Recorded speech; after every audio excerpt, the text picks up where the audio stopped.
take my full 7 minutes, but especially want to thank Mark for being here. And I know that Gabby is watching the proceedings in a room in the back. I just visited her a while ago, and I just want you to know, Mark, and I want Gabby to know how much we miss her here.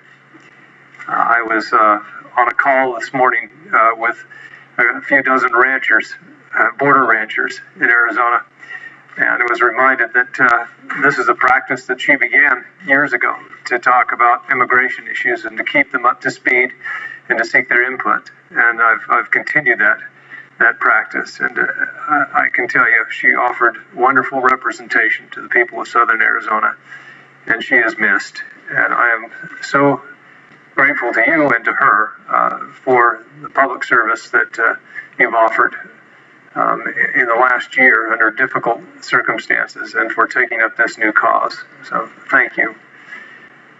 With regard to the Tucson shooting, you mentioned that Jared Loughner had drug use in the past that might have triggered some kind of entry into a system that he may have been checked, but also the mental health aspect. And that seems to be the difficult problem to solve here, listening to the testimony, is the nexus between mental illness and some kind of entry into a background system. In Maryland, I believe it is, there have only been like 56 mental health records provided to the NCIS system. Arizona has 120,000 entries, but not interfaced with the system here. What are the major problems there? And I'll take anybody who can comment on this, perhaps Chief Johnson, or Mark, if you have any ideas. Is it solely privacy issues? Many of those have a federal nexus, and that's something that we can deal with here. So I'm interested in why it is that it's so difficult to have some of the mental health records entered into the system. Chief, first, you want to take this? Well, Governor O'Malley in the state of Maryland last week introduced his plans to increase significantly data into the National Instant Criminal Background Check System. Senator, you are right.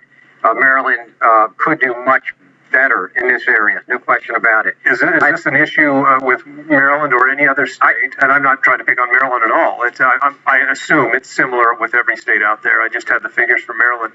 But is that an issue of just resources, or are there privacy concerns that prevent them from offering this information? I think there's confusion.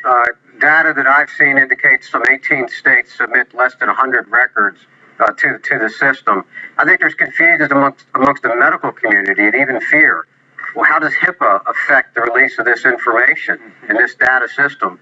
And I do believe, as the president's plans called for, an incentive to incentivize states to participate would drastically help this problem. Mark, do you want to comment on that? Yes, Senator, thank you for your kind words. Gabby misses being here as well. Of those 121,800 records that Arizona has not submitted to the background check system, I don't know why. I imagine it could be something, it might be a matter of resources. Maybe the funding isn't there to have the manpower to do that. Possibly, maybe there isn't the will. Maybe for some reason in the state of Arizona, maybe they don't have a desire to share that information. I don't know, but I can guarantee you after this hearing, I'm going to try to find out. All right. Well, I'll get back to you. And so will I. I think that's an area from the testimony today and what we know of this situation where we can have, I think, a real impact here. And so I thank you all for your testimony, especially Mark and Gabby for being here. Thank you.